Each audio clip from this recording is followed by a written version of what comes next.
Donc, le thème de ce soir, pour lequel vous êtes venus si nombreux, c'est pourquoi l'amour ne dure que 3 ans.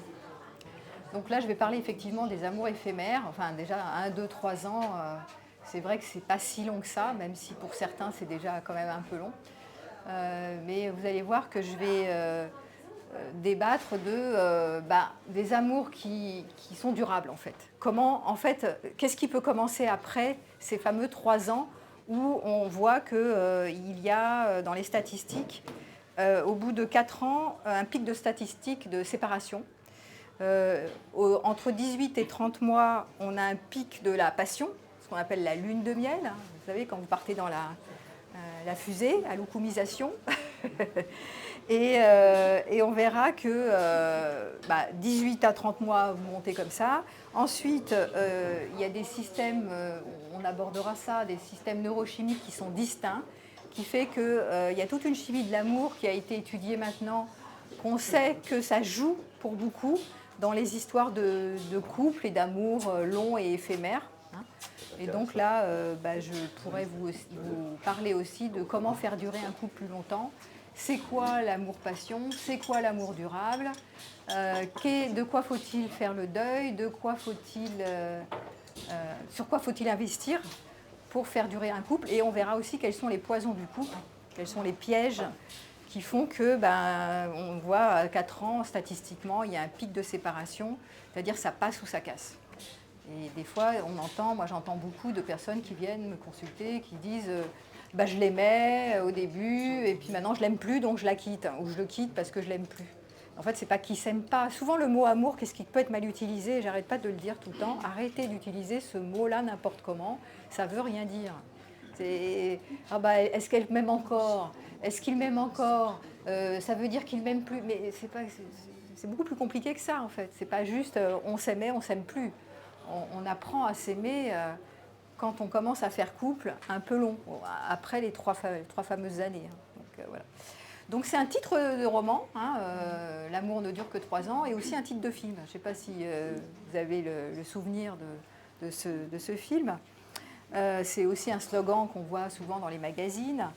Et c'est intéressant parce que la science a documenté dernièrement, avec une précision déroutante, pourquoi les couples ne duraient pas tellement plus loin que 3-4 ans. Voilà. Et donc c'est une anthropologue qui a travaillé là-dessus, au niveau de la chimie de l'amour, qui a travaillé sur le désir, qui s'appelle Helen Fisher, qui est une américaine, qui a fait 30 ans d'IRM fonctionnel sur les cerveaux amoureux. Alors, voilà, donc elle a fait des échantillonnages et elle a fait une thèse là-dessus et qui dit que ce que nous appelons amour, ce n'est pas vraiment un état unique, mais 3 systèmes neurochimiques distincts, dont je vais vous parler, et qui se déclenchent dans des temporalités différentes et obéissent à des logiques opposées. Ça m'a perturbée de voir. Vous avez assez de place, sinon vous pouvez prendre des petits poufs là, pour vous asseoir. Ou vous pouvez venir là aussi. Non ? Alors si vous venez là, venez plutôt par là. Il y a une place là. Voilà. Alors, on va parler donc de l'amour. Le premier système, c'est, vous vous rappelez, le système de l'amour passionnel, qui est aussi très en lien avec l'amour romantique. Voilà, parce que je vais vous parler aussi ce soir du mythe romantique, sur lequel j'œuvre beaucoup, parce que je fais tout un travail sur comment rendre les gens plus autonomes affectivement, sans se priver de la relation de couple non plus. Et donc, ça passe souvent par une déconstruction d'un idéal d'un couple romantique, passionné, engagé, passionné, intime, complice, avec tellement de critères que forcément, il y a beaucoup de désillusions derrière. Donc l'amour romantique, pour Helen Fisher, ce n'est pas une émotion, ce n'est pas un concept, c'est vraiment un système de motivation, c'est vraiment un système neurochimique qui est comparable à la faim, à la soif et à l'addiction. Et donc, ça a une durée biologique programmée. C'est pour ça qu'on dit que la passion ne dure pas et que ce n'est pas fait pour durer. La fusion, c'est la passion. Donc, quand vous êtes des fusionnels de chez Fusionnel et que vous avez goûté à ça, ça crée une addiction chimique, en fait. Et le problème, c'est qu'il y a des gens qui ne veulent pas se départir de cette notion de la fusion, qui ont un schéma, ça fait partie de la thérapie des schémas, qui ont un schéma qui s'appelle fusion. Peut-être parce que, moi j'avais une patiente hier, elle avait une histoire de jumeaux perdus. Et donc, par exemple, ça peut être ça, ou d'autres choses qui expliquent que dans son histoire, ça peut être son transgénérationnel, on ne sait pas, mais il y a quelque chose de l'ordre de j'aime la fusion et je ne veux que ça. C'est les histoires d'âmes sœurs, de flammes jumelles, et j'y crois, et j'adhère, et tata. Et donc ça, c'est des personnes qui ont le schéma de la fusion. Le problème de la fusion, c'est que 1 plus 1, ça fait 1. D'accord ? Et ça fait du mélange, on se fond dans l'autre, quoi. On se perd dans l'histoire. Et donc, c'est pas très sain comme type de relation. Ça fait pas un amour durable. Mais c'est intéressant, Hélène Fischer, elle a vraiment, enfin, elle et d'autres, hein, ils ont vraiment pointé que c'était un système chimique, comme une addiction, comme la drogue à l'héroïne. Les gens qui sont très fusionnels et très passionnels. Et malheureusement, la fusion n'est pas faite pour durer, et la passion n'est pas faite pour durer très longtemps. C'est biologiquement programmé par rapport à la survie de l'espèce. Donc c'est ça qu'on va voir. Donc je vais détailler les 3 systèmes. Vous allez vite comprendre en fait, hein, c'est assez simple à comprendre. Premier système, c'est le désir. Vous rencontrez quelqu'un, vous avez le côté élan du désir, hein, c'est toute la partie érotique assez brutale en fait. Ça, vous avez ce qu'on appelle des fois le coup de foudre ou une alchimie avec une personne, ce que j'appelle aussi l'accordage des corps. Vous ne savez pas pourquoi ça match physiquement avec cette personne, mais ça le fait. Des fois, c'est au-delà de votre compréhension mentale d'ailleurs. Mais il y a quelque chose comme des...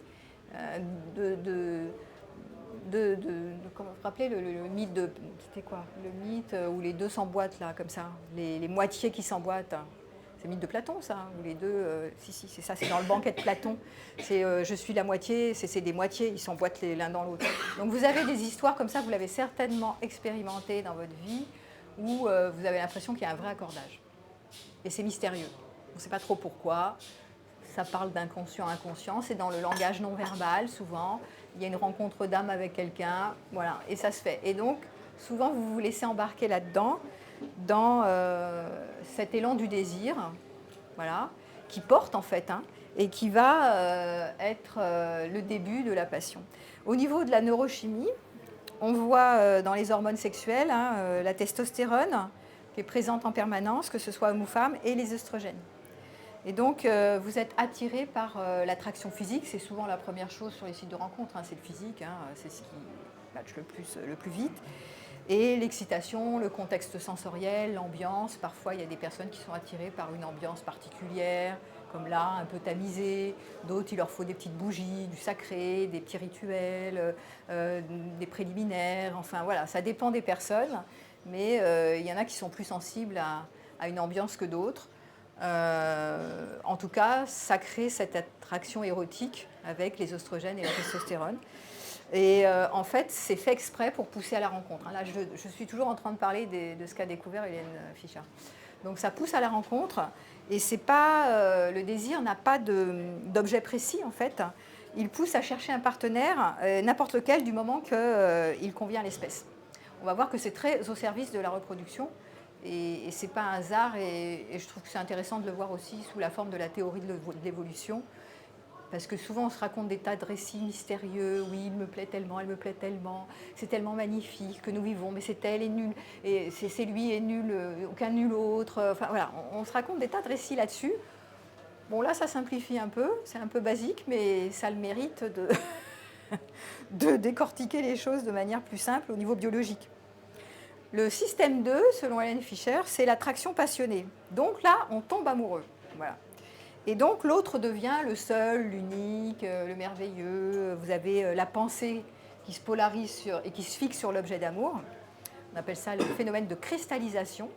Le sommeil qui disparaît, l'appétit qui fluctue, l'euphorie qui alterne avec l'angoisse, avec le manque. Je pense que vous avez tous connu ces moments où vous êtes très amoureux ou amoureuse et que vous basculez dans cette phase-là. Je pense que ce n'est pas quelque chose que vous méconnaissez. Qui n'a pas vécu ça au moins une fois dans sa vie?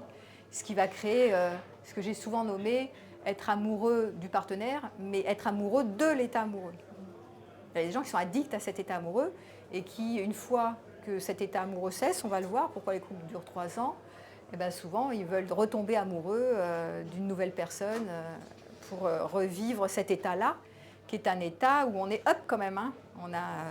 On a tout un circuit de la dopamine, donc c'est le neurotransmetteur du plaisir et de la récompense, donc ça vous le savez.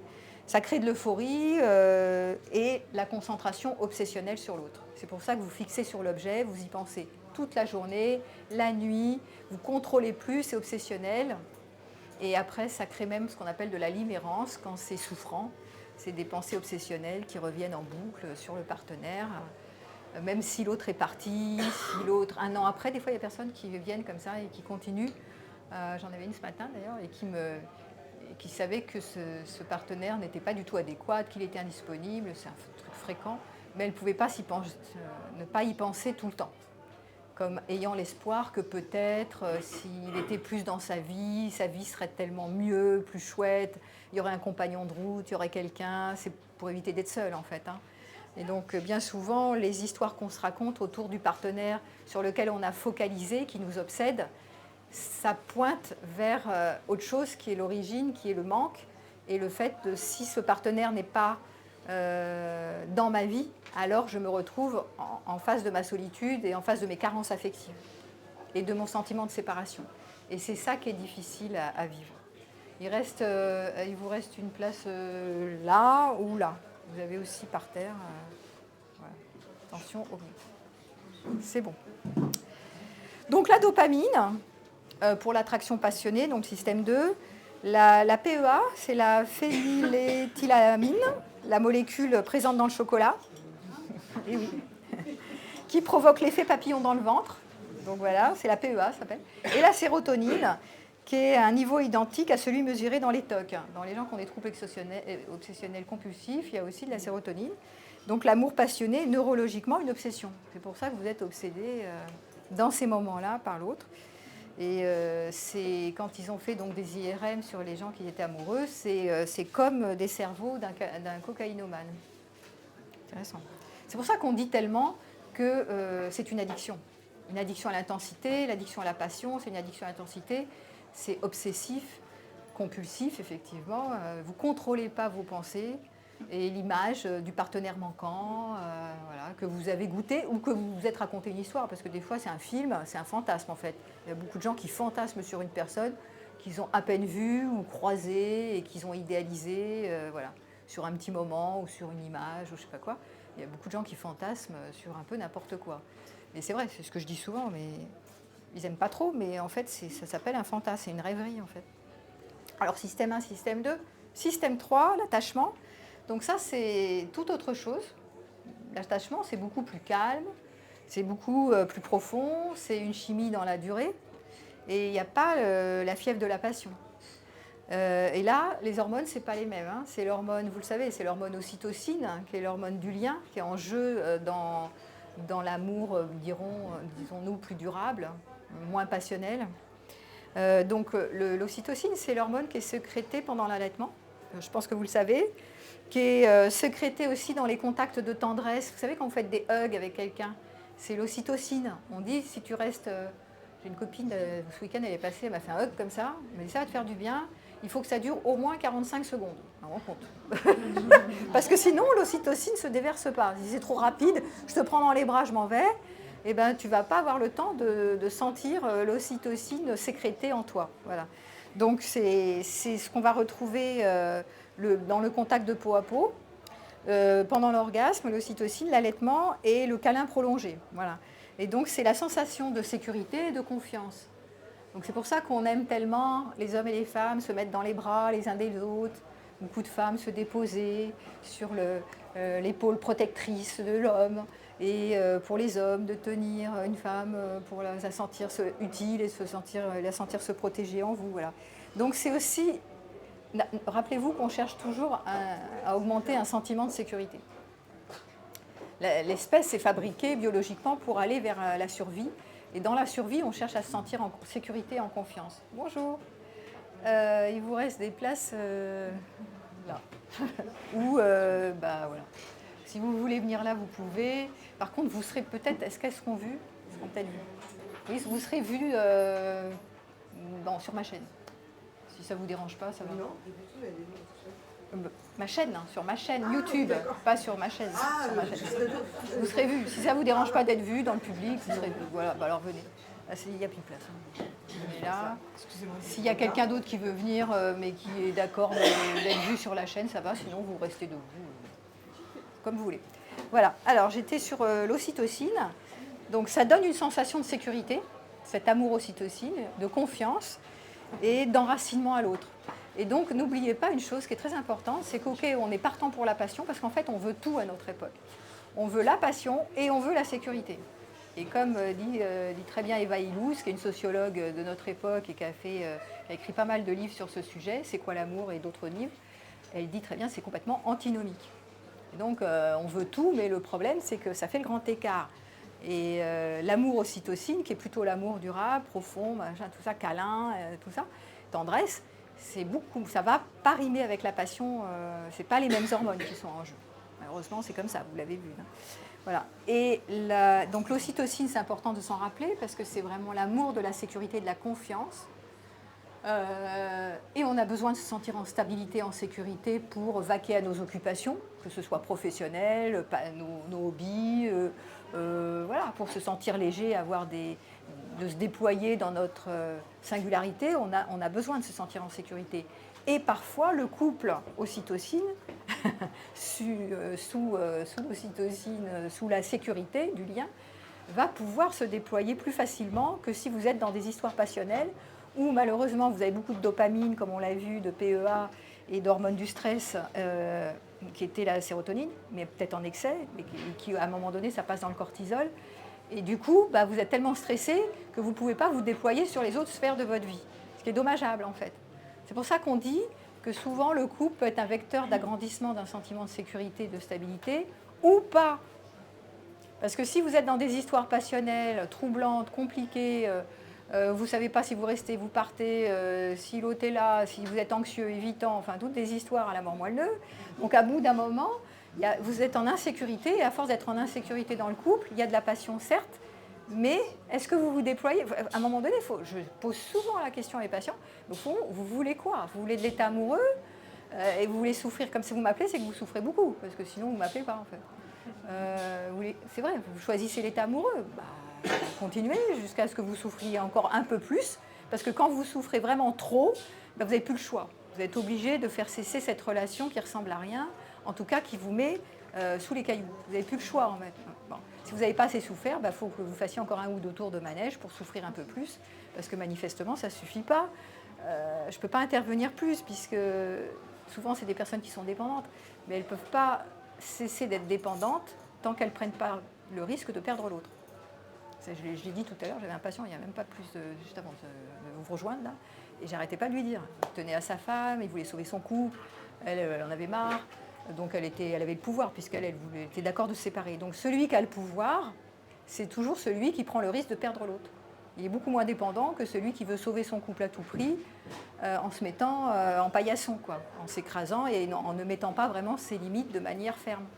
C'est-à-dire que ses limites sont floues. Il acceptait l'inacceptable parce qu'il voulait absolument sauver son couple, parce qu'il est attaché à sa femme, mais à sa famille, mais parce qu'il ne veut pas la perdre. Il a trop peur de la perdre, pour des raisons qui lui incombent. Mais du coup, elle a le pouvoir. Mais peu importe, c'est des exemples, j'en ai à l'appel comme ça. Mais rappelez-vous sur vous-même, quand vous êtes dans des situations extrêmement souffrantes et compliquées, c'est parce que vous avez peur de perdre. Le jour où vous arrêtez d'avoir peur de perdre parce que vous avez trop souffert et que vous n'en pouvez plus, que vous n'avez plus le choix, là, il y a quelque chose qui lâche en fait. Mais voilà. Et après, en général, vous avez pigé un truc qu'il ne faut plus jamais rendre l'autre nécessaire et se détacher un peu de cet amour passionnel qui est chouette à vivre, mais qui peut vous abîmer beaucoup en fait. Ceci dit, je vais quand même dire une chose importante, c'est qu'on peut à la fois conjuguer l'état amoureux sans que ce soit la fuselle ou coumisation, qu'il ne soit pas une idéalisation, une fascination, une espèce d'admiration béate pour un partenaire X ou Y, hein, que vous n'êtes pas en mode vous êtes petit et l'autre il est au-dessus de la mêlée, là, vous ne le regardez pas comme ça. Hein. Voilà, donc ça va. L'admiration, je le dis très souvent, ce n'est pas la fascination.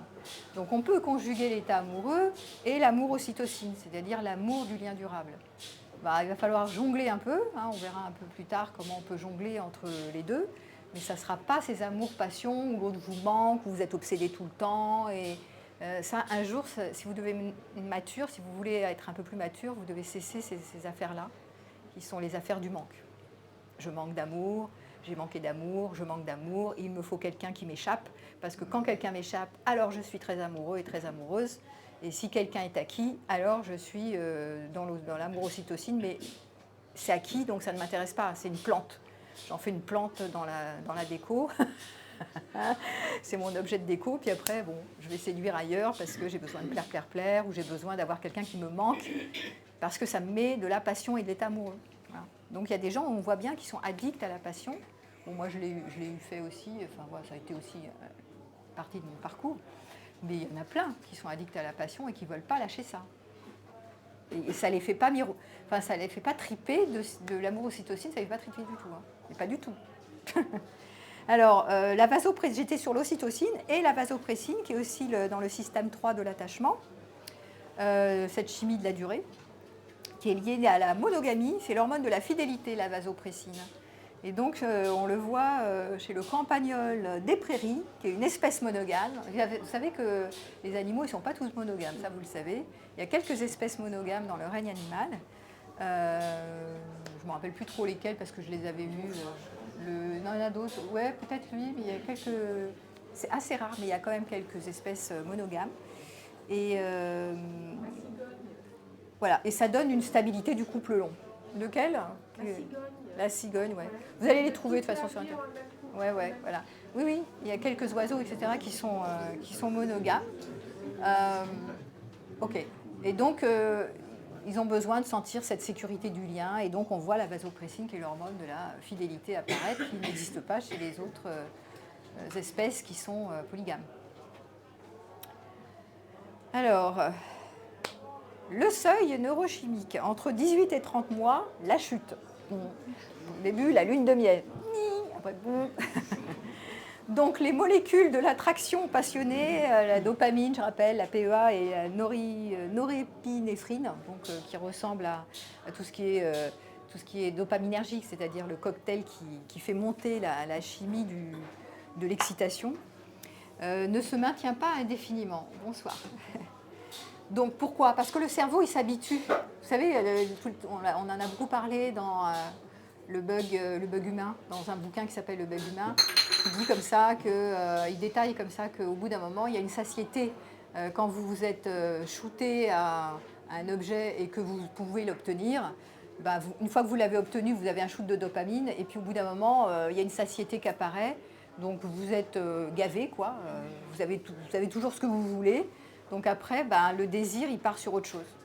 Donc le cerveau s'habitue à la dope, quoi. Donc quand vous avez un objet d'amour qui vous manque, il vous échappe. Le jour où il vous échappe plus, on le voit des fois dans certains mariages, les gens se marient, puis après, ils s'ennuient, quoi. Bon. C'est pas excitant. Le cerveau s'habitue, et du coup, il y a une forme de satiété. Les récepteurs se désensibilisent et les taux retombent à la ligne de base. Et donc, du coup, ça fait à peu près 3 ans à quelques mois près. Hein, c'est la durée moyenne où la neurochimie de la passion s'épuise. Donc, ce n'est pas par accident, ce n'est pas un concept, c'est parce que c'est un programme biologique qui est au service de la reproduction. Hein. Parce que pourquoi 3 ans ? C'est une horloge évolutive. C'est parce que l'hypothèse qu'a fait Hélène Fischer, qui est une anthropologue, c'est très simple, c'est 3-4 ans, la durée minimale qu'un nouveau-né a besoin avant de pouvoir être pris en charge par le clan. Par le clan, par la tribu, par la famille, ou par... voilà. Bon, avant c'était la tribu, mais maintenant ça peut être les nounous, voilà, ou la crèche, le machin, enfin tout ça. Et donc l'amour passionné fait que 2 humains restent collés assez longtemps pour qu'un enfant puisse survivre à ses premières années. Comme l'enfant bébé humain est très peu autonome avant 6-7 ans, je ne sais pas, c'est long, quoi. Hein. Et donc du coup, c'est fait exprès, cette histoire d'attraction de système 1, système 2, système 3, surtout le système 1 et 2, pour œuvrer au service de la reproduction, pour que les enfants puissent avoir quand même 3 ans pour être un peu chouchoutés. Après, il est un peu plus grand, donc il peut un peu plus pousser par être éduqué par l'environnement. Mais au départ, ce n'est pas possible.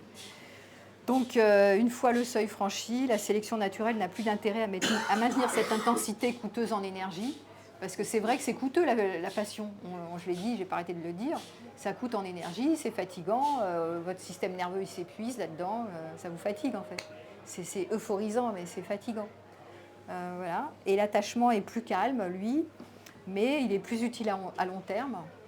Et donc il sert à la sécurité, donc la coopération, la transmission, ce qu'on voit chez les couples durables, hein, la famille, la transmission, la stabilité, donc les enfants voient un couple plus stable, un modèle de famille plus stable, voilà. Donc après, c'est pas toujours évident parce qu'il faut quand même que le couple s'entende et qu'il y ait une forme d'harmonie quand même du lien, ce qui n'est pas gagné, hein, évidemment, puisque le couple, c'est l'aventure la moins confortable possible, étant donné que ça réactive toutes les blessures de l'enfance. Donc si vous voulez un truc confortable, ne faites pas couple. Si vous voulez travailler sur vous, faites un couple. Vous allez vous taper toutes les blessures. Hein. Les gens ils s'imaginent, voilà, ça va être merveilleux, j'ai mon compagnon, on va faire dodo, ça va être super, on va faire l'amour, c'est trop bien, je suis en sécurité. Voilà. C'est l'aventure. Avant d'arriver à l'amour ocytocine et vraiment à générer quelque chose de stable et d'harmonieux, vous retroussez vos manches, vous partez à la mine. Hein. Vous voyez les 500, je ne sais plus, j'ai dû faire au moins 500 vidéos sur les relations amoureuses. Il y a vraiment de quoi, il y a tous les angles possibles et imaginables, une complexité d'aboutir à faire un couple à la fois stable et à la fois dans l'écoute, dans la communication, dans la fluidité. C'est pas d'une simplicité enfantine, mais c'est possible. Donc 3 ans, parce que c'est ce qu'on appelle la fin de la passion. C'est pas la fin de l'amour, mais en tout cas, du point de vue de l'espèce, c'est sa réussite, puisque voilà, ça permet aux enfants de naître et d'être un peu couvés, choyés pendant 3 ans. Donc c'est pour la théorie de l'évolution, vue sous cet angle-là. Alors, ce qui va changer au bout de 2-3 ans, là, ce qui change, et sans qu'on s'en rende compte, après cette histoire d'amour-passion, c'est le corps, le désir retombe. D'ailleurs, vous remarquez quand vous êtes, je sais pas, remarquez dans vos expériences, reprenez vos histoires, au bout de 3 ans, le désir souvent retombe. Hein. L'odeur de l'autre, il arrête d'être super enivrant, là. Vous êtes habitué, les caresses deviennent hyper confortables, connues. C'est du connu, c'est ce que les gens me disent. Hein. Ils disent le désir s'émousse en fait. C'est toujours la même personne, ça répète toujours les mêmes séquences sexuelles. Enfin voilà, il y a la phase 1, la phase 2, la phase 3. C'est toujours un peu pareil. Les peaux se connaissent, donc voilà. Donc il y a de la familiarité, il y a moins de nouveautés. Et du coup, le corps s'habitue et trouve ça moins chouette que l'énergie, ce qu'on appelle le NR, l'énergie de la nouvelle relation. Où là, il y a plus de fantasmes, il y a plus d'excitation, ça repart sur les autres hormones du départ. Hein. Hormones érotiques du désir du départ. Ouais, c'est comme ça. La pensée, les fantasmes s'éparpillent ailleurs. Hein, quand on a fait 3 ans avec la même personne, on commence à fantasmer sur la voisine, le voisin. Oh, il est beau. Oh là, elle est trop mignonne. Oh là là. Voilà. Donc voilà, un visage croisé dans la rue. Attends, alors qu'au départ tu n'avais Dieu que pour lui ou que pour elle, et puis d'un coup, hop. Voilà, il y a aussi l'irritation, hein. Vous commencez à être énervé de la différence de l'autre, les qualités les défauts de l'autre c'était charmant, là c'est plus très charmant, ça devient des défauts, des vrais défauts, vous les pointez et vous devenez insatisfait, voire ça devient insupportable. Voilà, et ça il n'y avait pas au début, c'était charmant. Et puis le doute, vous commencez à douter, et c'est là que je vois apparaître mes clients qui arrivent, ils me disent « Est-ce que je l'aime encore? Est-ce qu'elle m'aime encore? Est-ce qu'il m'aime encore ?» Voilà, donc ça doute. Et souvent ce que j'ai, est-ce que c'est vraiment la bonne personne? J'ai le droit à tous les coups. Est-ce que c'est vraiment lui? Est-ce que c'est vraiment elle? Peut-être j'ai pas choisi la bonne personne, peut-être la bonne personne c'est là-bas. Souvent ils ont déjà rencontré la soi-disant prochaine bonne personne. Alors chaque fois je me marre parce que je leur dis en rigolant comme ça. Cette semaine j'en avais un, il était déjà parti, il était marié, il aimait beaucoup sa femme, mais ça c'est une petite anecdote là, que je vous livre. Et puis ils ont, je sais pas, 3 enfants, 4 enfants, bref, mais ils s'entendent bien quand même. Et du coup, lui c'est un planqué de l'amour, donc il disait pas tout ce qui était insatisfaisant. Dans son scénario, dans son profil, il a du mal à dévoiler, à communiquer en vérité. Donc il y a des points en moins, enfin il lui notait des points en moins, là, insatisfaisante, défaut là, gna gna gna. Mais il ne lui disait pas vraiment. Et il faisait quand même le masque, ça va, ouais, oh ça passe, en fait ça passait pas du tout. Et puis il rencontre dans son bureau à côté d'une collègue, ben voilà, hein, on ne peut plus, coup de foudre. Et donc évidemment c'est neuf, elle est moins âgée, il la connaît pas, il fantasme sur elle, ils ont une histoire, une petite histoire de pas longue. Et sa femme le découvre. Il n'était pas prêt à rompre quand même. Mais il était il est dans son questionnement. Est-ce que c'est elle? Est-ce que c'est ma femme? Est-ce que c'est l'autre? Est-ce que l'herbe n'est pas plus verte ailleurs? Et il me dit, je fais quoi? Est-ce que je reste avec ma femme? Est-ce que je pars? Alors voilà, ça commence les histoires comme ça. Je ne sais pas, je doute, peut-être c'est mieux avec ma femme. Évidemment, avec sa femme, c'est l'attachement ocytocine, vous avez compris. D'ailleurs, c'est plutôt romantique et platonique. Ils ont bloqué leur sexualité parce que souvent, ça bloque au niveau de la sexualité pour des problèmes psychologiques. Ça, c'est extrêmement fréquent. Je vous dis, l'aventure du couple durable, il y a plein d'obstacles sur la route. Hein. Et pour autant, ça ne veut pas dire qu'ils ne s'aiment pas et que ça ne peut pas se remanier. Mais il faut en parler, parce que s'ils en parlent pas, les sujets ils sont sous le tapis, ils ne vont pas s'arranger tout seuls. Hein. Bon, bref. Donc lui, il ne parlait pas. Et donc, du coup, sa femme, elle a appris qu'il avait donc cette maîtresse. Mais lui, dans sa tête, il était déjà parti. Parce qu'à force de ne pas dire tous les problèmes les uns derrière les autres, depuis quelques années, depuis 4 ans, il y avait 50 points en moins sur sa femme et plein de points en plus sur sa maîtresse. Forcément. Et donc, je lui ai dit, écoutez, là, il vaut mieux... Voilà, elle sait que vous avez une maîtresse, maintenant, partez avec elle, puisque vous étiez déjà à 2 doigts de partir. Donc, il vaut mieux pas sauver le couple tout de suite. Ça, c'était le conseil. Je ne sais pas si j'ai bien fait de dire ça, mais enfin, j'ai pensé que c'était mieux. Parce que, comme elle le sait, elle, s'il ne fait pas l'expérience avec elle, je sais pas, je rigolais en lui disant, essayez au moins 6 mois, 1 an, vous allez voir si c'est vraiment si merveilleux que ça avec cette nouvelle femme. Parce que de nouveau, voilà, l'amour, il va repasser dans le système, hein, il va l'idéaliser, machin, là, puis après il y a l'habitude. Voilà, s'il est exclusif, ça va redonner des répétitions. Il va y avoir un moment, la passion, ça va retomber. Mais il faut le vivre. Tant qu'on ne l'a pas vécu, on ne sait pas. C'est un concept, il faut le vivre, il faut en faire. Je lui dis, faites-en l'expérience. De toute façon, votre femme, elle est au courant. Alors si vous rentrez chez vous et elle va vous obliger à larguer votre maîtresse, enfin votre nouvelle femme, avec qui vous voulez partir, elle va vous canarder, ça ne va pas être très agréable pour vous. Donc vous allez vous sentir coupable, tout ça, il vaut mieux que vous fassiez l'expérience, et puis après, vous verrez si vous vous mettez avec elle ou pas. Mais bon, ça fait partie pour moi d'un couple ils peuvent sauver leur couple, mais là, c'est un peu tôt. Mais effectivement, il y a des histoires comme ça où les couples se défont, parce qu'ils ont besoin de vérifier ce truc, de travailler sur leur couple, où il y a eu des écueils, qu'ils n'ont pas remanié, qu'ils n'ont pas travaillé, ils n'ont pas examiné ça, ils n'ont pas remanié leur couple. Donc ça peut se faire, hein, on travaille en thérapie de couple, et après ça repart, mais sur d'autres bases. Bon, là, s'il y en a un qui ne pointe pas les problèmes et que l'autre, il est tout seul sur le bateau, c'est sûr, c'est fréquent. Hein. Je vous donnerai les pièges du couple, ça fait partie des pièges du couple. Quand on ne parle pas des problèmes les uns derrière les autres, on ne les évoque pas suffisamment. Et voilà. Bon, voilà, donc c'est pour ça que je disais qu'il y a un seuil qui fait qu'on est amoureux, puis après, on commence à être moins amoureux. Schopenhauer, il disait, on s'ennuie. Voilà, au bout d'un moment, on est super amoureux, et puis quand les célibataires veulent être en couple, et les couples veulent être célibataires, parce qu'ils commencent à s'ennuyer mortellement dans leur couple, avec leur routine. Ils veulent absolument la petite maison dans la prairie, et une fois qu'ils vont, ils sont dans le cadre, et ils commencent à regarder la voisine. Voilà, c'est un classique du genre. Alors, dans mon travail, moi, je passe beaucoup de temps, et notamment pour les dépendants affectifs, à déconstruire le mythe romantique, parce que c'est une illusion. L'amour-passion, comme idéal de couple, c'est une invention du XIIe siècle. Je ne sais pas si vous le saviez, mais c'est une invention occidentale du XIIe siècle. Bon, c'est un peu vieux maintenant, le XIIe siècle, mais avant les troubadours, on se mariait par alliance, on se mariait par pragmatisme, par devoir. La passion existait certes, mais elle existait en dehors du couple. Elle existait comme exception et comme transgression. C'était pas, on ne se mariait pas par passion, parce qu'on était amoureux. Ça n'existait pas en fait. Il y avait même toute une époque, c'était la religion qui prédominait.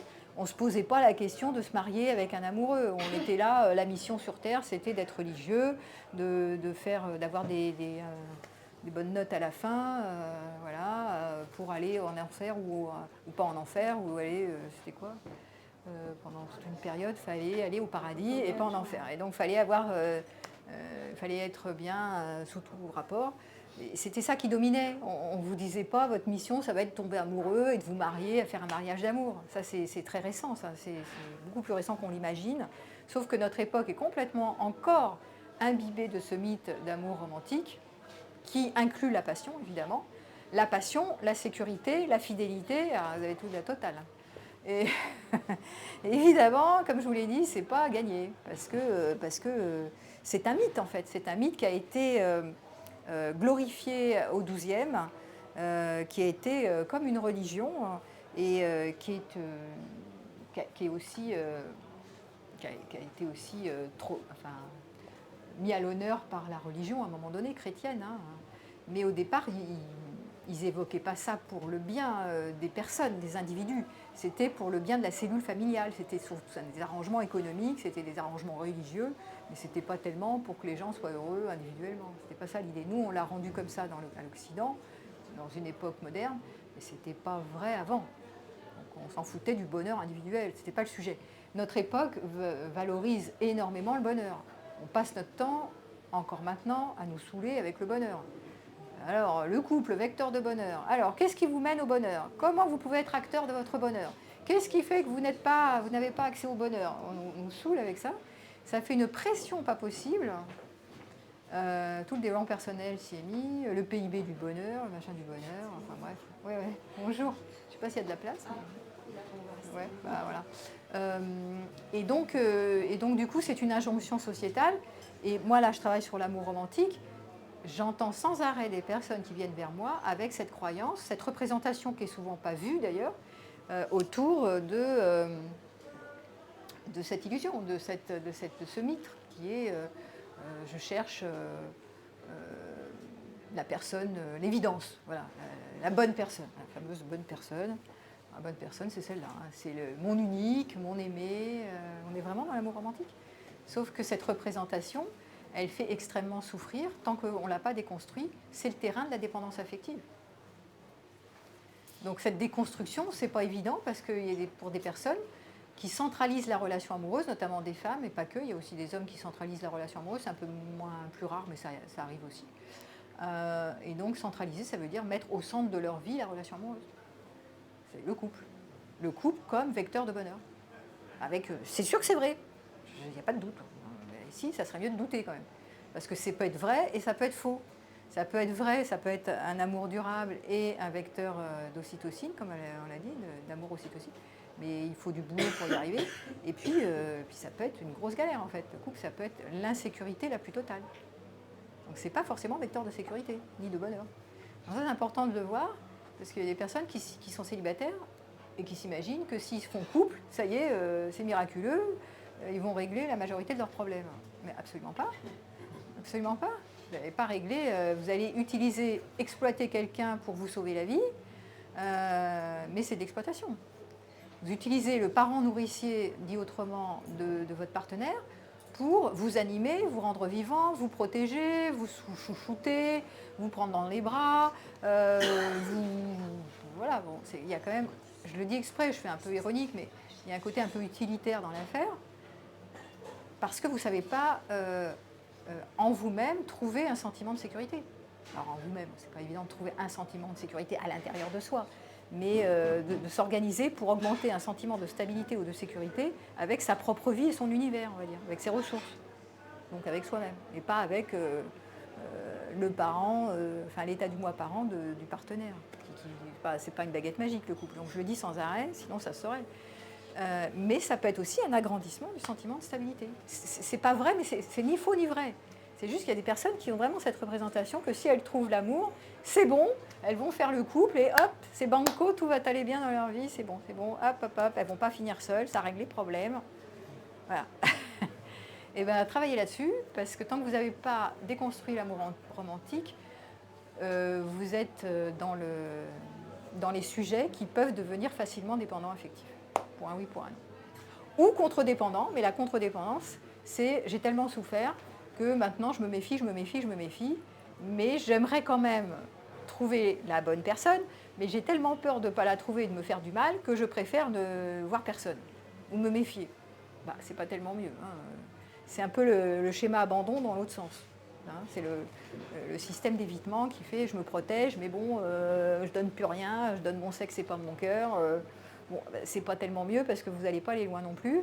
Vous ne ferez pas ce que vous cherchez, qui est l'aspiration des 3 chakras, là, sexe, cœur et plus haut. Vous n'aurez pas un couple très harmonieux. Quoi. Voilà. Donc c'est intéressant.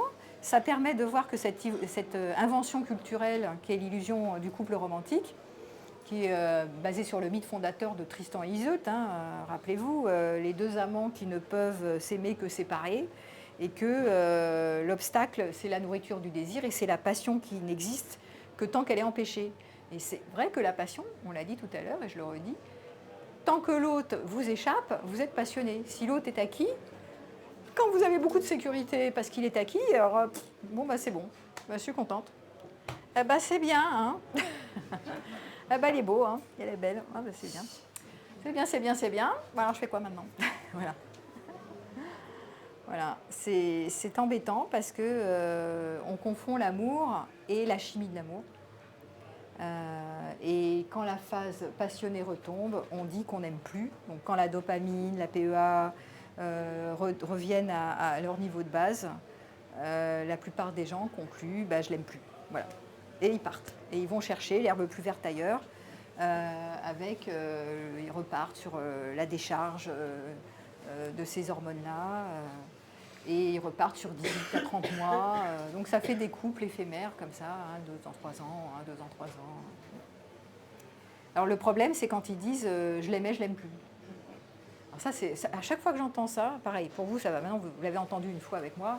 À chaque fois qu'on va vous faire le coup, vous allez commencer à comprendre que ça ne veut pas dire grand-chose. Je l'aime, on s'aimait, maintenant on ne s'aime plus. Alors, mais qu'est-ce qu'il y a derrière? On ne s'aime plus, c'est quoi? Il faut vraiment faire un diagnostic. C'est quoi qui a bugué dans votre histoire, dans votre parcours? Tant que vous ne faites pas un diagnostic précis des écueils, des pièges qui se sont mis en travers de la route, c'est pas du tout qu'ils ne s'aiment plus. Ils ne s'aimaient pas plus avant. Hein. C'est juste qu'ils étaient sous les effluves de l'amour-passion. Un point, c'est tout. Hein.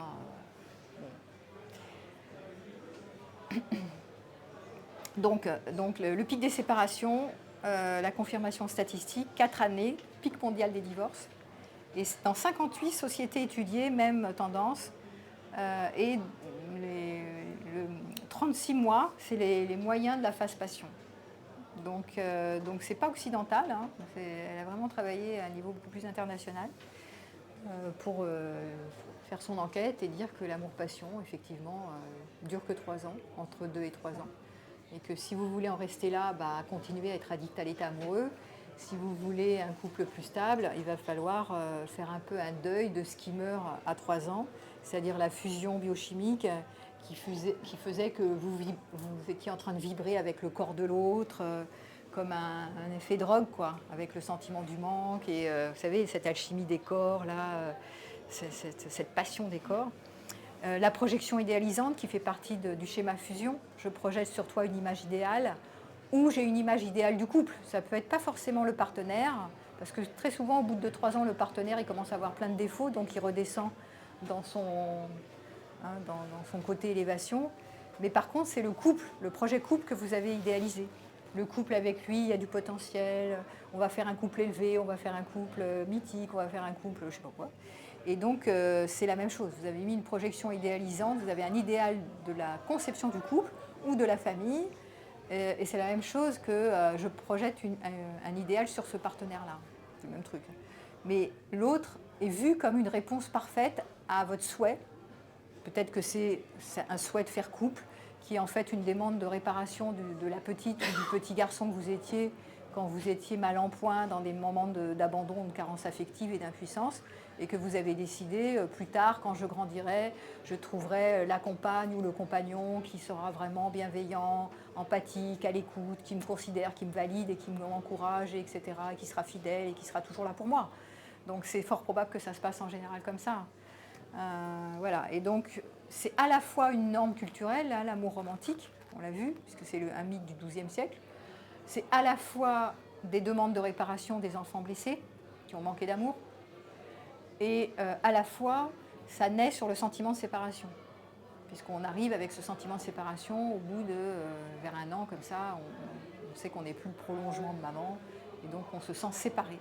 On se sent séparé, seul au monde, quoi. Voilà, c'est la solitude existentielle. Et donc du coup, il y a une quête souvent de l'amour romantique par rapport à ce sentiment de séparation, par rapport à la norme sociale dont on est imbibé du matin au soir avec toutes les séries, et puis on est imbibé du couple romantique avec tous les médias, les magazines, tout ce qu'on voit, etc. On n'arrête pas de nous bassiner Walt Disney.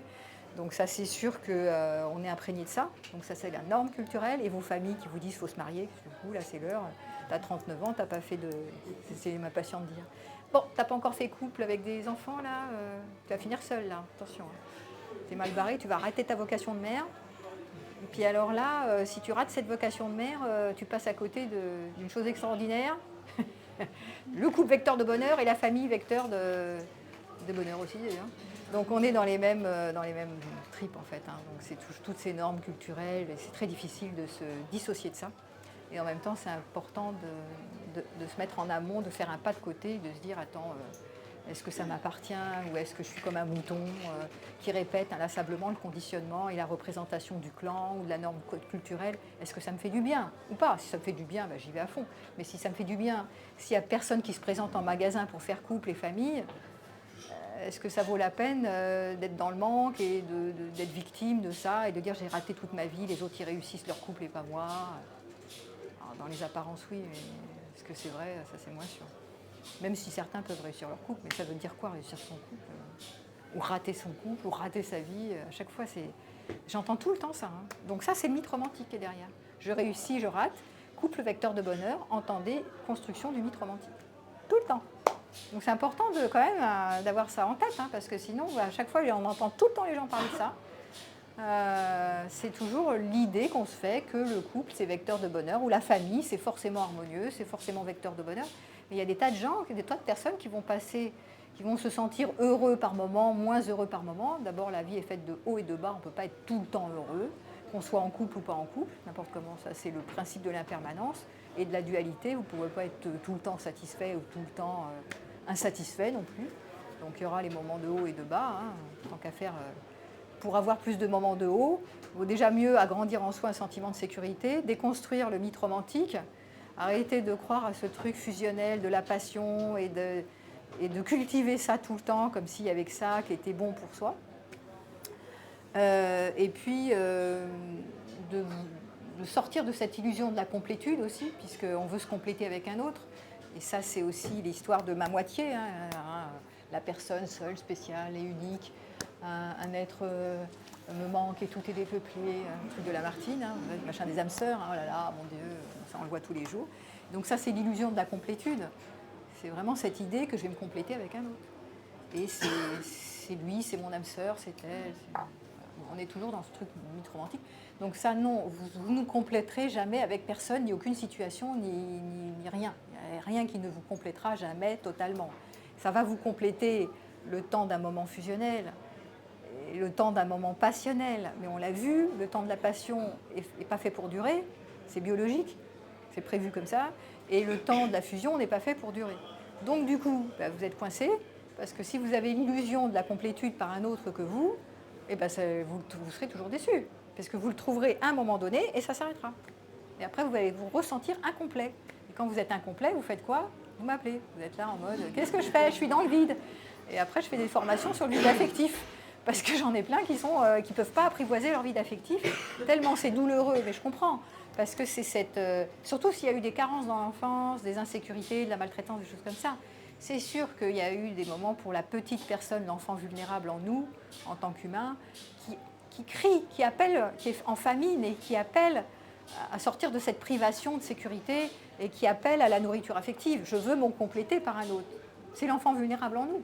Et c'est très compliqué d'apprendre à sortir de ce vide affectif. C'est pour ça que j'en ai fait des formations, des accompagnements qui durent 3-4 mois, parce que ce n'est pas un truc qui se fait en 2 minutes. Mais ça s'apprivoise. Et il y a une direction thérapeutique où je leur dis, vous n'avez pas le choix. Vous prenez soit la direction de traiter ce vide affectif, soit vous prenez la direction de la dépendance. Mais il n'y a pas 3 directions, il y a 2 directions.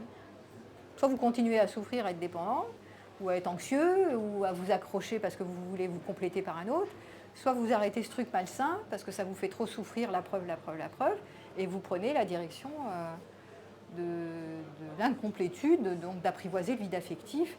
Vous n'aurez jamais un sentiment de sécurité totale, ça n'existe nulle part, mais ça s'apprivoise. C'est mieux que d'être dépendant et de souffrir ta dépendance. Ou d'être dans des histoires, est-ce que c'est j'ai pas encore trouvé la bonne personne, alors où est la bonne personne, je quête, c'est pas elle, est-ce que je pars, je reste, je pars, c'est le même truc. Hein. C'est toujours pareil, c'est la croyance qu'il y aura une bonne personne. Ça ne veut pas dire qu'il faut rester dans des relations qui sont vraiment pourries et toxiques. Ça aussi. Mais en même temps, cette quête de la personne idéale, ça doit cesser. La quête de la complétude doit cesser. L'histoire de l'âme sœur, du retour à la maison par l'union sacrée, par l'union cosmique, par l'union de l'autre. L'union, elle est en soi. Hein. L'union avec le divin, elle est en soi. Elle est d'abord en soi et après avec l'autre. Ces petits uns, je fais avec moi, de moi à moi, ou de moi avec le plus grand. Et après, je peux faire une relation avec un autre sans m'abîmer. Parce que sinon, je pars direct. Si je ne fais pas du un, du seul à seul, je pars dans la relation avec un creux, avec un vide de moi. Et du coup, je vais chercher, je vais être comme un vampire, je vais aspirer l'autre pour me compléter. Donc, je vais utiliser, exploiter toutes les qualités de l'autre parce que je me sens incomplet. Ou parce que je ne me sens pas insécurité. C'est un autre vocabulaire, mais c'est la même chose. Insécurité, incomplet, c'est même à peu près le même genre. Hein. Je suis en insécurité, je vais utiliser l'autre pour me sentir en sécurité ou me sentir vivant si j'ai un rat de vie, je me sens un peu déprimé, machin. Donc l'autre qui me fait animateur Géo Club Med. Mais en fait, non, c'est en moi que je dois trouver cette vivencia, c'est en moi que je dois trouver mes ressources, ou avec mes amis, mon univers, c'est ce que je trouve. Mais c'est pas l'autre qui va me sauver, c'est pas une baguette magique. Sinon, je suis vraiment dans... je prends, quoi. Je donne pour prendre. Je fais genre je donne. En fait, je prends. Je me sens trop mal. Voilà. On peut s'utiliser les uns les autres consciemment. Hein. C'est pas un problème en soi. Hein. On peut s'exploiter, on peut s'utiliser. Mais soyez-en conscients. Faites-le en conscience. C'est plus sain. On s'utilise tous n'importe comment. Hein. Donc, il n'y a pas de problème. C'est juste de le faire avec un peu de discernement, de dire bon, t'es ok pour, je t'utilise pour ça, tu m'utilises pour la sécurité, moi je t'utilise pour le soutien, ok, pour la sexualité, toi pour la tendresse, ok, on est d'accord, c'est un partenariat donnant-donnant, pourquoi pas. Et voilà, j'étais dans Skimmer à 3 ans, donc la fusion, la projection idéalisante, je répète, l'illusion de la complétude et la dissolution dans l'autre, qui était une régression vers l'état quand j'étais dans le ventre de maman, hein, fœtal. Donc ces états régressifs qui sont le schéma de la fusion, hein, vous repartez en arrière. Mais en fait, quand vous vieillissez, on vous demande d'aller vers l'avant, c'est-à-dire de maturer, pas de revenir dans le ventre de maman, parce que vous repartez en régression. Donc souvent, c'est pour ça que Jung parlait d'individuation. On demande aux personnes de devenir autonomes affectivement, pour ne pas se mettre dans des relations fusionnelles où ils se fondent l'un dans l'autre, ils font tout ensemble, ils partagent tout ensemble, on ne sait plus qui est qui là-dedans, c'est de la mélasse. Mais c'est vrai, on se perd dans l'autre, quoi. On se perd dans le couple, on s'éteint. Les gens n'arrêtent pas de dire je t'aime mais je te trompe. Ça, c'est le bouquin d'Esther Perel qui est vraiment intéressant. Ils se trompent, attirent l'arigot. Il y a 70% des gens qui se trompent, qui sont en couple. Au bout de quelques années, pourquoi ? Parce qu'ils s'éteignent. Et pourquoi ils s'éteignent ? Ils ne sont pas obligés de s'éteindre. On n'a pas besoin de s'ennuyer en couple, on ne peut pas s'ennuyer. Et pourquoi ils s'ennuient ? Mais parce qu'ils se fondent, ils se mettent dans la fusion. Je fais tout avec toi, tu fais tout avec moi. Ouais, maintenant on fait tout ensemble. Avec qui suis-je ? Bon, ça je sais pas. Je t'ai suivi, je te suis, tu me suis, on se suit, mais on a un univers qui s'est appauvri. On fait tout en couple, on a les amis du couple, on fait les machins du couple. Mais qui suis-je moi si je ne suis pas dans tes goûts, dans tes passions, dans tes hobbies, dans tes machins, qui suis-je ? Quels sont mes amis ? Quels sont mes goûts propres, quoi. Et très souvent, les gens se perdent là-dedans. Et donc, du coup, après, ils se retrouvent un peu esseulés quand ça casse, s'ils subissent une rupture. Et ils n'ont même plus d'amis, ils ne savent plus quels sont leurs goûts, Ils ne savent pas ce qu'ils aiment, ils ne savent pas explorer, ils ne savent plus comment faire pour explorer rencontrer de nouvelles personnes ou faire des choses pour eux. Ils sont paumés, quoi. Donc le couple fusionnel, c'est souvent cette histoire de se dissoudre dans l'autre. Et ça aide pas vers l'individuation. L'individuation, c'est vraiment le couple qui va célébrer deux personnes autonomes affectivement, comme j'ai dit, qui ne sont pas en rate de soi, en vide de soi, et qui peuvent tenir debout, quoi, à la verticale. Il y avait dans le poème de Khalil Gibran, là, il disait très bien, l'amour, c'est deux piliers du temple qui tiennent, parce que s'ils sont trop proches, enfin je le dis comme ça, il est joli le poème, mais le toit il tombe. Si vous avez les piliers qui sont en fusion, les deux piliers du temple qui sont collés l'un à l'autre, vous avez le toit, il ne va pas tenir. Si vous avez les piliers qui sont éloignés, le toit il va tenir du temple. Donc c'est ça, c'est cette image-là que j'aime bien d'ailleurs, dans ce poème de Khalil Gibran sur l'amour. C'est au début d'ailleurs, c'est le prophète d'ailleurs le bouquin. Et c'est ça qui dit, ça évoque justement ce couple non fusionnel, ce couple où deux individus séparés peuvent se rejoindre, mais en n'étant pas trop proches, en ne partageant pas tout. Voilà. Donc tout ce qui meurt à 3 ans, puisque je suis sur le thème de l'amour qui dure 3 ans, c'était pas de l'amour, c'était une lune de miel en fait, vous avez compris. Et donc voilà. Et donc du coup, la bonne nouvelle, c'est ça. C'est l'illusion qui se faisait passer pour de l'amour. Donc on se demande si on aime vraiment l'autre, donc c'est pas le bon mot. C'est le seuil où vraiment la relation peut devenir vraiment véritable. C'est-à-dire qu'on commence à travailler sur les différences. Donc on voit la réalité en face, on n'est plus dans l'aveuglement du début, où on ne voit pas les défauts, où on s'arrange avec une forme de masque, c'est-à-dire on connaît l'image de l'autre. Là on connaît un peu plus au bout de 3 ans sa vraie vérité, ses facettes. Souvent l'autre se montre sous sa vraie facette. Quand on se sent plus en sécurité dans un couple, on se montre plus naturel. On arrête de cacher, de faire genre tout va bien, des grands sourires. Donc le naturel revient au galop. Donc on voit plus les défauts de l'autre aussi au bout de quelques années. Et donc du coup, ça demande et ça oblige le couple à traverser l'étape qu'on appelle l'acceptation des différences. Est-ce que je peux faire avec ou pas ? Avec cette personne qui n'est pas comme moi, qui ne voit pas comme moi, qui ne pense pas comme moi et qui est très différente de moi. Voilà. Et donc là, vous n'avez pas de questions là-dessus parce que c'est vraiment les moments les plus raides qui sont les périodes de confrontation, qu'on appelle la confrontation à l'autre. Je me confronte à sa différence et ça m'énerve. Ouais. Alors attends, passe-lui le micro. Cette période, elle est critique en général. Là, elle est là, la dame. Vous avez une question ? Oui, alors allez-y. Imaginons si on se met en couple. Oui, ça marche. Si on se met en couple avec quelqu'un qu'on connaît bien déjà. Oui, des amis, Du par coup, exemple quelqu'un, oui, des amis, oui. Donc du coup, on connaît déjà leurs défauts et leur. Qui sonnait, en fait. Ouais, je suis désolée. Elle n'était pas là au début. J'avais dit éteignez vos téléphones. On est dans le direct. Ça va faire marrer mon public. Ça. Je le laisse, désolée. En plus, j'avais dit. Voilà, donc imaginons que je me mets en couple avec quelqu'un que je connais bien. Attendez, parce que là, on ne vous entend pas, on entend votre téléphone. Je sais pas où il On va est. pas le faire, là. Prenez votre temps. Prenez-lui son Dans sac. ma poche. Non, je pense qu'il est dans ma poche. Ah, il est dans la poche ? Allez-y. C'est le bazar. J'aime bien quand c'est comme ça. C'est vraiment l'impro. C'est l'impro, on est en direct. Alors, Ça y est. Allez, on va entendre la question. Reposez votre question, chère madame, Voilà. et je vous répondrai. Donc, si je me mets en couple avec quelqu'un connais. que je connais, par exemple, depuis 30 ans, Ah, je connais déjà ses et qualités. je l'ai connu parce que c'est un ex, c'est ça? Non, même pas. C'est juste quelqu'un qui est dans mon entourage. Et si je me mets avec, je vais savoir dès le départ quelles sont ses qualités et ses défauts. Je le connais un peu. Je connais l'image qu'il m'a donnée, l'image que j'ai donnée. Ah ouais. Je connais une facette. Enfin, je connais ce que j'ai bien voulu voir de lui ou de l'autre. Et vous allez retrouver ce système 1 qui est quand même le côté idéalisation, projection. D'accord, mais C'est obligé, vous allez repasser par ces illusions-là, ces illusions d'optique. C'est D'accord. normal. Hein.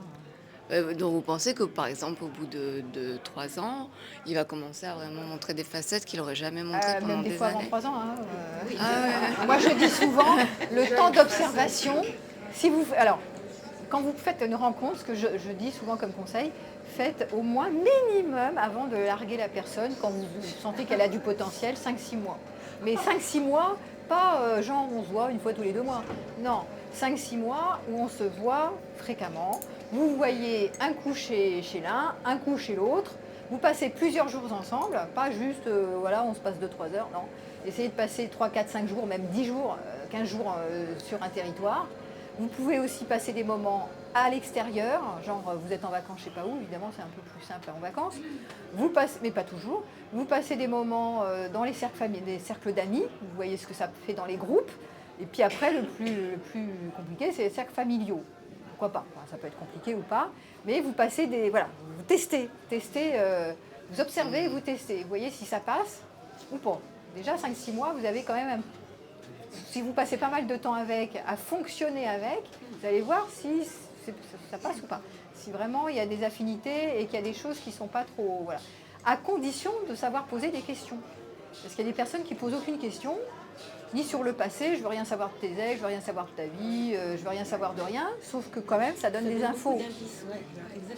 Sur, oui, sur les... suis-je avec un dossier lourd ou avec un dossier léger? Dit comme ça, c'est mieux. Bon. On ne sait pas. Mais c'est bien de poser des questions, et pas que sur ses ex, poser des questions sur ses goûts, sur ses pratiques, sur ses opinions, sur voilà, ce qui ses passions. Ça vous permet, plus vous avez des questions, et même des questions sur ses émotions. Tu as passé un jour avec moi, à la fin, qu'est-ce que ça a senti, qu'est-ce qui était facile dans cette journée, qu'est-ce qui était moins facile de vivre avec moi, comment c'était commencer pour toi cette relation. Donc posez des questions, parce que sinon vous êtes un peu en surface et 5-6 mois, ça va vous faire 3 ans. Voilà, c'est pas beaucoup. Donc en 5-6 mois, si vous posez pas mal de questions, que vous investiguez, vous osez parler de vous en vérité et que vous cherchez à faire parler l'autre en vérité, vous aurez déjà quand même pas mal d'infos.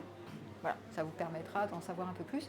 Mais tant que vous n'avez pas fonctionné avec l'autre, expérimenté la réalité avec l'autre, c'est des fantasmes. Hein. Vous pouvez connaître l'autre pendant je ne sais pas combien d'années, avoir parlé comme ça au café, au resto, machin. Vous ne le connaissez pas dans la vraie vie, dans la vie du fonctionnement du couple. Un couple, c'est un fonctionnement, ça fonctionne dans la réelle. C'est pas un imaginaire, hein, c'est pas un fantasme. C'est pour ça que je lui avais dit à ce mec, là, à ce patient, je lui ai dit hier, essayez, restez un peu, au moins 1 an avec la nouvelle, là. Puis après, vous revenez me voir. On fera un petit point pour voir s'il faut vous sauver votre couple d'avant ou pas. Mais il faut quand même faire une expérience, sinon c'est que du fantasme. Hein. Elle est tellement mieux parce que si ça, elle me comprend tellement mieux. Bah oui, forcément, c'est facile de comprendre quelqu'un que... hop, j'ai eu peur. On est vraiment dans le direct. C'est facile de comprendre quelqu'un qu'on ne connaît pas et avec qui on n'a pas vécu plus de rien du tout. Donc, après, une histoire de 20-30 ans, ça n'a rien à voir. Il y a forcément des crises dans les couples. Il y a des crises, il y a énormément d'insatisfaction, il y a énormément de déceptions, il y a beaucoup de gens qui sont fusionnels, qui sont trop dépendants. Il y en a un qui est trop indépendant, l'autre qui est trop dépendant. Enfin bon, voilà, il y a énormément de trucs à travailler. Il y a toutes ces blessures.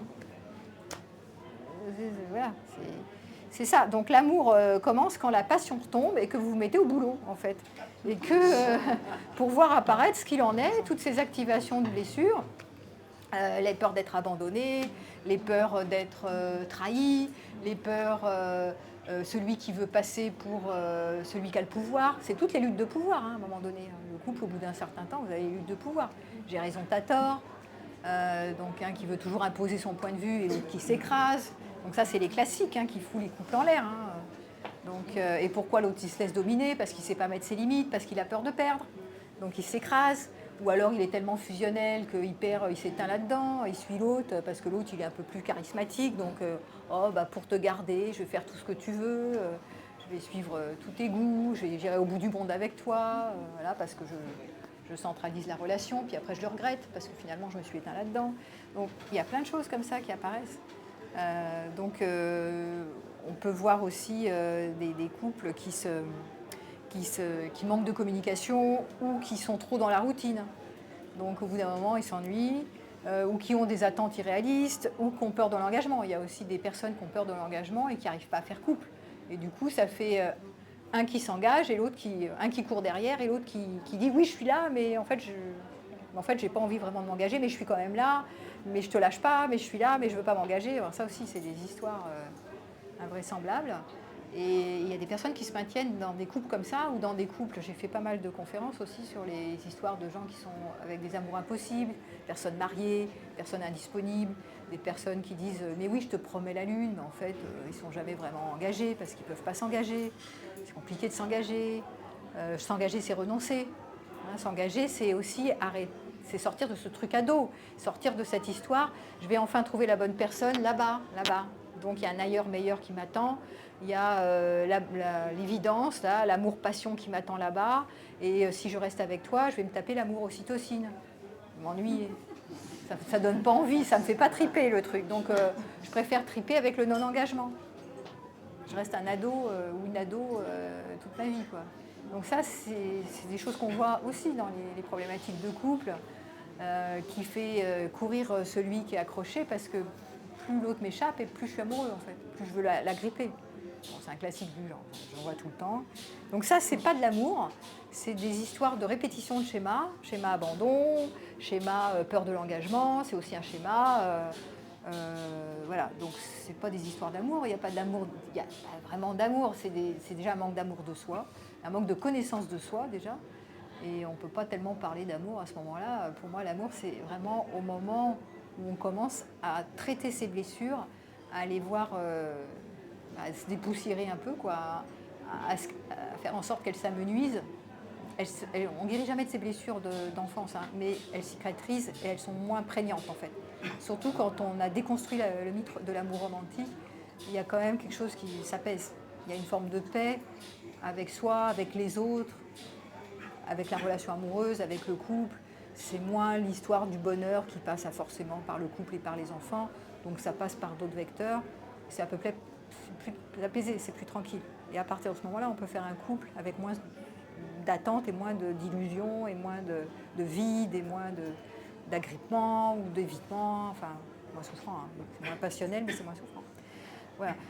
Donc faire évoluer la relation, c'est plus de 3 ans, il faut rester déjà plus de 6 mois et puis après plus de 3 ans. Donc l'étape de la confrontation des différences, c'est une grosse étape. Déjà sortir de l'amour passionnel, c'est une étape, ça passe ou ça casse. Et puis après, il y a toute cette acceptation des différences qui n'est pas du tout évidente, hein, surtout quand il y a des enfants en plus, quand il y a des visions d'éducation différentes. Il y en a souvent, comme je lui dis, qui impose son point de vue. L'autre n'est pas d'accord. Au bout d'un moment, il dit non mais moi je suis plus d'accord. Donc quand il y en a un qui vient en thérapie de couple, qui fait un travail individuel et que l'autre ne veut pas se remettre en question, je le dis souvent, hein, il y en a un qui bouge, donc il remonte dans l'adulte. Et l'autre, par exemple, il jouait à l'enfant et l'autre, c'était le parent. Il redevient adulte, celui qui était enfant, là, qui était sous la coupe ou sous l'emprise. Et d'un coup, ça fait bouger. Lui, il n'a pas envie que le système change. Parce que c'était un système parent-enfant, ça lui allait bien. Donc ça l'oblige à bouger. Et si celui qui ne fait pas le travail individuel de consultation, ne fait pas de travail, mais même pas qu'en thérapie, où il ne veut pas se remettre en question, celui qui a bougé ne peut plus retourner comme avant, il ne peut pas redescendre. Il ne peut pas redevenir petit garçon, petite fille, face à un grand-papa, une grande-maman. Ça ne marche pas, ça. Une fois que c'est acquis en thérapie, on n'a plus envie on ne repart pas en arrière. Donc, du coup, ça peut créer des séparations. Mais pour des raisons qui sont qu'il y en a un qui devient, qui grandit, quoi, qui évolue autrement, et ça fait bouger les lignes du couple. Et ça arrive. Oui, c'est pas grave, ça marche quand même. Alors, attends, pardon. Ouais. Merci. Donc les pièges du couple, normalement, ce qu'on souhaite, c'est d'avoir notre enfant libre qui communique avec l'enfant libre de l'autre. On a envie de jouer ensemble. Quand on se sent en sécurité, quand on se sent bien en amour, on a envie de complicité, de partage, de jeu, de s'amuser, quoi. Et pourquoi on ne peut pas jouer ensemble ? Eh bien, parce que parfois, on a des personnes qui ont comme je l'ai dit, des problématiques sur les émotions. C'est-à-dire une émotion peut en cacher une autre. Par exemple, au lieu d'être en colère, je suis triste, je ne montre pas ma colère ou je ne montre pas ma vulnérabilité parce que j'ai peur que tu me rejettes. Il y a beaucoup gens qui ont peur d'être vulnérables, ou des gens qui portent le masque du sourire, ou si je te dis tout, tu vas me rejeter, ou si je te dis tout, ou je veux pas être contredit par toi, je veux m'imposer, donc ça aussi c'est les pièges du couple, ou je veux être sur la scène, c'est moi qui veux être en pleine lumière, je suis un peu narcissique, il y a des couples aussi comme ça, dans les partenaires sont narcissiques, c'est moi qui veux avoir tous les applaudissements, et du coup c'est moi qui sais ce qui est bon pour toi, c'est moi qui domine ici, et toi tu dois t'écraser.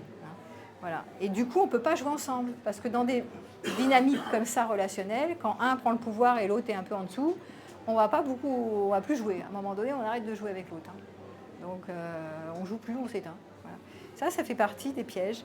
Ou les modèles, on voit aussi les modèles parentaux. Je veux être un bon parent, je veux être un bon époux, je veux être un bon amant ou une bonne amante. Donc, je veux me trépasser, me surpasser, être quelqu'un de parfait. Et comme j'y arrive pas, eh bien, ça accumule du ressentiment. Je me culpabilise de ne pas y arriver, je ne suis pas à la hauteur, et tu n'es pas à la hauteur de répondre à mes attentes parce que j'ai des exigences, en fait. Donc on voit, ça c'est plein, c'est les modèles aussi qui sont très souvent liés, pas aux modèles parentaux, mais à la construction du mythe romantique. Dans l'amour romantique, on voit qu'on est des êtres parfaits. Le prince charmant est parfait, la femme, la belle au bois dormant, puis après, hop, elle devient une bonne épouse dans Walt Disney, et elle fait tout bien, en fait, la fille. Elle est superwoman, quoi. La fille, elle bosse, elle réussit tout ce qu'elle fait, c'est une bonne amante, elle se forme à la sexualité, elle se forme à plein de trucs, elle est super douée partout. C'est un super bon parent, elle gère super bien son temps, elle a une charge mentale, elle n'en peut plus, mais la fille, elle gère tout, et le mec, pareil, il est au top, enfin bon, voilà. Donc on est dans des périodes de succès. Ouais. Attends, j'ai juste terminé. Non, mais ça continue de fonctionner quand même. Ouais. Et donc on a des modèles comme ça de perfection et on ne se lâche pas la grappe. Et souvent dans les couples, ça fait aussi des pièges. Ça crée aussi des pièges sur l'amour durable. Ça empêche de l'amour de durer parce qu'on a des représentations de soi qui sont absolues, quoi, qui sont exigeantes, qui sont extrémistes. Et on ne peut pas tenir la barre, quoi. Et même, on a des fois des représentés que notre couple doit être harmonieux, parfait, machin, on doit faire ci tout le temps, on ne doit pas avoir de conflit. Ça n'existe nulle part, ça. Donc, le couple est fait, c'est de la dualité. Donc, il est fait de tempêtes, de beau temps, de pluie, de moments harmonieux et disharmonieux. Ça ne peut pas être tout le temps harmonieux. Et les crises sont intéressantes, justement, pour voir qu'est-ce qu'on met à jour. Qu'est-ce qu'on met en lumière de nos blessures ou de nos activations et comment on répare, comment on se rejoint, qu'est-ce qu'on remanie là-dedans pour ne pas faire toujours et encore de la même chose. Donc ça, c'est extrêmement intéressant. Les crises sont salutaires pour soit se remettre ensemble, mais si on se remet ensemble, ça ne part pas comme avant. Ça va partir sur quelque chose justement de cet amour où on se connaît mieux, on se comprend mieux. Ce qu'on appelle les retrouvailles lyriques, d'ailleurs, dans les étapes du développement du couple. Après la période de l'acceptation des différences et de la fusion. Donc c'est plus l'amour-passion, c'est bien l'amour-ocytocine dont on parlait tout à l'heure, qui est une relation plus de sécurité et de confiance, où c'est plus durable, c'est moins passionnel. Merci de faire cesser vos téléphones. Décidément. On va attendre que ça cesse. Ah, c'est bon. Alors, attention, le prochain, il fait des pompes. Eh oui, c'est bizarre. Dernier piège aussi dont je voulais vous parler, un classique du genre, je désire que tu désires la même chose que moi. Même si je dis que je veux pas que tu me fasses plaisir, mais en fait, je désire que tu aies envie de moi, par exemple. J'ai du désir que si tu me désires, ou je désire... fais-toi plaisir, fais ce que tu veux, mais sous-entendu, si on peut aimer les mêmes choses, c'est bien. Donc, voilà. Donc ça fait partie aussi des pièges. Il y en a plein des pièges.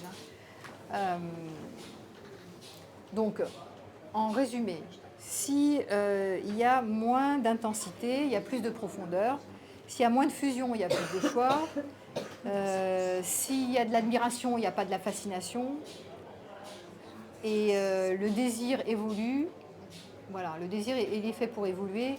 Ça ne veut pas dire qu'il n'y aura plus de sexualité dans votre couple long. Ça ne veut pas dire ça non plus. C'est pas non plus, ça ne va pas devenir forcément platonique. Il y a des couples qui sont cimentés sur la sexualité depuis le départ et qui restent cimentés sur la sexualité. N'empêche pas, hein, même si ça change quand même. Donc tout est possible en fait. C'est juste qu'il faut travailler au couple et que c'est pas quelque chose d'évident, c'est pas quelque chose de, j'ai dit, confortable, mais ça se fait. Je veux dire, ça se fait. Déjà parce que moi je le vis comme ça. Voilà, ça c'est mon exemple personnel. J'ai vécu des histoires de couple, mais comme moi j'ai changé et que l'autre a changé, que lui aussi a changé, du coup on se retrouve. On n'est pas les mêmes, mais on se retrouve, ce qu'on appelle les retrouvailles lyriques. Suite au prochain épisode, parce que je ne connais pas la suite de ma vie, mais là j'en suis aux retrouvailles lyriques, ce qui est quand même pas mal. C'était pas prévu d'ailleurs, on était séparés, j'ai pas du tout pensé qu'on allait se remettre, mais alors pas du tout, et pas du tout sur le mode des retrouvailles lyriques. Les retrouvailles lyriques, c'est vraiment quelque chose qui est plus apaisé, mais qui est beau en fait. C'est quelque chose de l'ordre de quelque chose de vraiment de touchant. Je ne sais pas comment le dire avec mes mots. C'est émouvant parce que c'est pas du tout comme au début. C'est pas ces histoires passionnelles, fusionnelles, machin, tout ça, qui étaient chouettes aussi, mais c'était complètement différent. C'était un peu malsain d'ailleurs. C'est pathologique, hein, l'amour-fusion, l'amour-passion, c'est névrotique en fait. C'est ce que j'en ai parlé, hein, l'illusion de la complétude, le machin, tu me manques, bon, bref. C'est pas non plus je me méfie, tu n'es pas pour moi, toi tu n'as que des points insatisfaisants, la tête de chacun, tu es insatisfaisant, je suis insatisfaisante, voilà, on n'en est plus là non plus.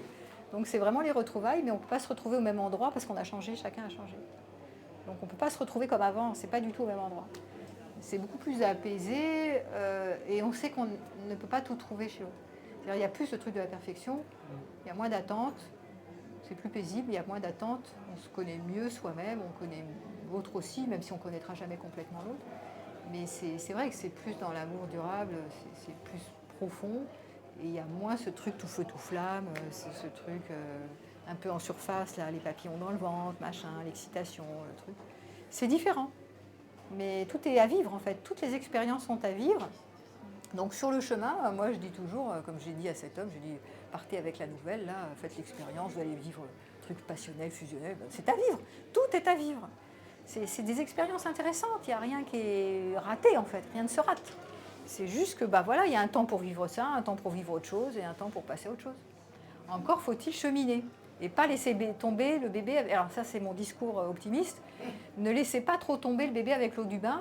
Parce que c'est vrai que si vous êtes dans l'amour dure 3 ans, c'est la passion et après vous passez à autre chose. Parce que ça y est, vous êtes dans la différence, il est insatisfaisant, elle est insatisfaisante, je passe assez rapidement à la prochaine c'est la bonne.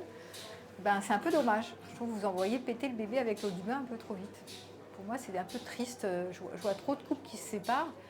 Il y avait du potentiel. Alors des fois, en thérapie, j'arrive à les aider à sauver, entre guillemets, leur couple quand c'est pas trop tard, et quand les deux partenaires veulent mettre de l'énergie pour sauver le couple, des fois c'est trop tard. Il y en a un qui ne veut plus du tout mettre de l'énergie dedans, il en a ras-le-bol, ou il est résigné, et il n'y a rien qui passe, il y a trop de ressentiment, c'est mort. Donc là je signe la fin. Il n'y a rien à sauver, cassez-vous. Non mais c'est vrai, il y a des moments où c'est trop tard. Bon, c'est comme ça. Mais des fois il y a du potentiel, donc c'est dommage d'envoyer tout bouler, c'est un peu triste quoi. Voilà. Est-ce que vous avez je vous donne un temps de questions-réponses, là, il y a encore 10 minutes. Est-ce que par rapport à cette durée... Est-ce que vous avez des questions ou est-ce que vous avez des témoignages? Ouais, vas-y. Par rapport à cette durée de 3 ans, on n'a pas parlé de la maturité, de l'âge auquel on vit les histoires. Est-ce que... Ah oui, j'en ai pas parlé, t'as raison. Bonne question. On s'en rend compte avec la période adolescente, etc. et la temporalité pas tout à fait la même. Alors j'entends que les hormones dont vous avez parlé, c'est peut-être effectivement réellement 3 ans, quel que soit l'âge. Ouais. Mais est-ce que la maturité qu'on peut avoir à travers les expériences qu'on a vécues, etc., n'est pas non plus super impactante par rapport au fait ça de va pas jouer, être ça va rentrer en ligne de compte parce que selon le travail que tu as, les expériences que tu as déjà vécues, les étapes du développement, selon ce que tu as compris de tes expériences précédentes, les conclusions que tu en as faites, tu vas voir les choses d'une manière différente. Donc oui, mais c'est souvent les expériences que tu as faites. Si tu as très peu d'expérience, tu peux avoir tout à fait un idéal de la relation intact, aussi frais que quand tu étais ado en fait. Il y a des personnes âgées entre guillemets, qui, genre 40, 45, etc., qui continuent de centraliser la relation comme des ados. Elles ont les mêmes visions qu'à 19 ans, quoi. Il n'y a rien qu'à changer. Donc ça dépend de tes expériences, de tes conclusions, du travail qui a été fait, de tes représentations. C'est pour ça, je parlais de maturité. Voilà, c'est ce que j'avais appelé la maturité, voilà, qui est quand même un travail d'introspection. Si ça va impacter quand même ta vision de comment tu rentres en relation. Forcément, ça joue.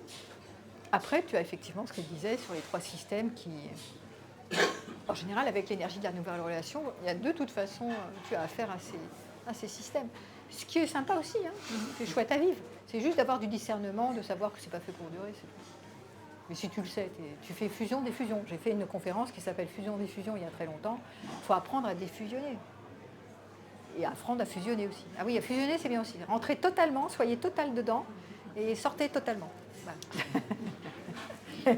Reprenez totalement votre intégrité, mais quand vous fusionnez, soyez total. Fondez-vous totalement. Voilà, profitez, quoi. Ouais, merci pour la question. Est-ce qu'il y a d'autres questions ou des témoignages d'histoires passionnelles, 3 ans? Venez pas à la fin me dire « Ah, moi j'ai un truc à dire ». Trop tard. J'ai une question à vous poser, j'ai pas osé. Et chaque fois j'ai le droit. Et non, là, vous la posez maintenant ou sinon je vous vois pas. Vous venez au cabinet. Sinon... Quelqu'un d'autre? Ah, parfait. Alors, voilà. Oui, bonjour. Comment peut-on faire par rapport au langage, sachant que les femmes et les hommes n'ont pas le même langage? Alors, non seulement les femmes et les hommes, mais en plus, tu as les langages de l'amour. Tu vois, les 5 langages de l'amour là, de Chapin. On n'a pas les mêmes codes, en fait.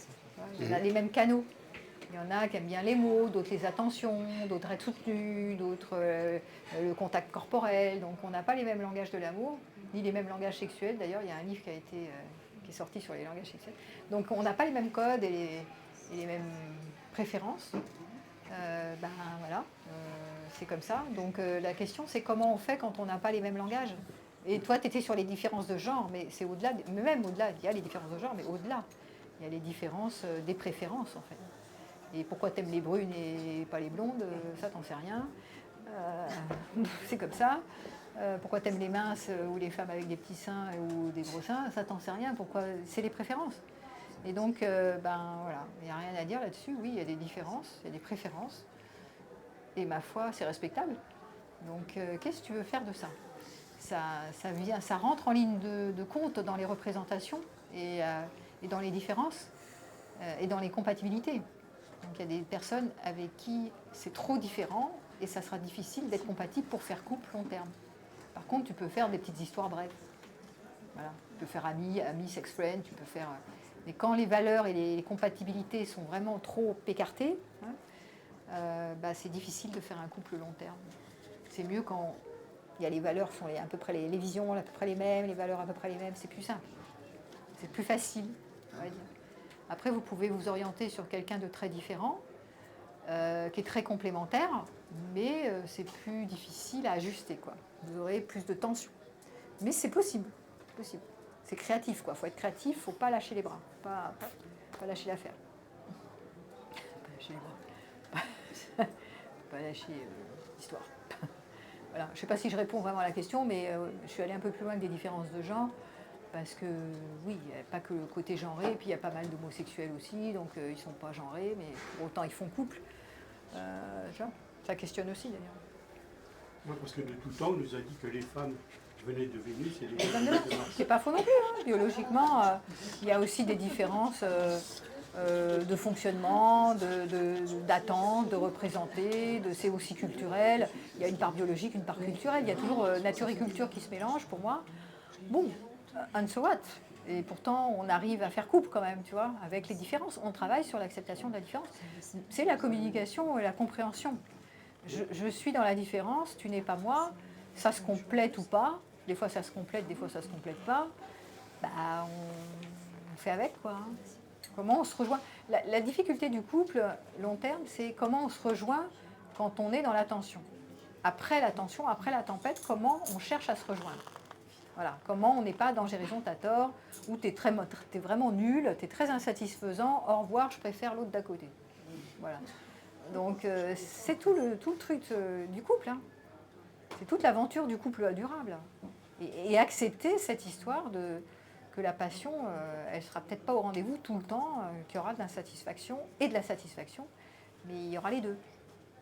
Voilà. Mais oui, il y a des différences. Et c'est pas mal la différence. C'est mieux Parce que sinon, si tu fais avec du même, tu rentres dans la fusion. Si tu prends un double de toi-même, tu es dans le gémellaire. Et si tu es dans le gémellaire, tu es encore dans 1 + 1 = 1. Donc, la différence, c'est pour ça que les identités genrées, hein, un homme hétéro avec une femme hétéro, ce qu'on appelle les couples cis, là, CIS, et ben, c'est complémentaire. D'ailleurs, tu regardes les organes, tu as l'organe en creux de la femme et l'organe qui rentre dedans, quoi, qui pénètre.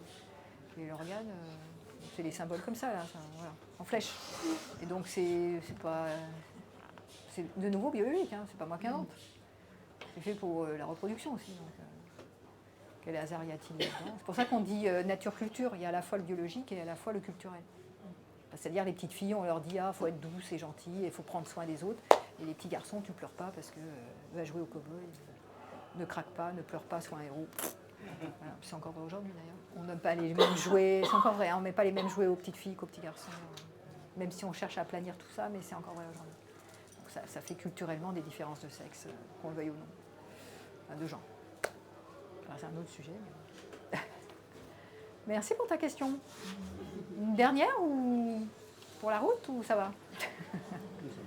Bon, je vois personne qui se réveille. Donc, eh ben c'est bon, vous avez bien tenu. Donc merci à vous.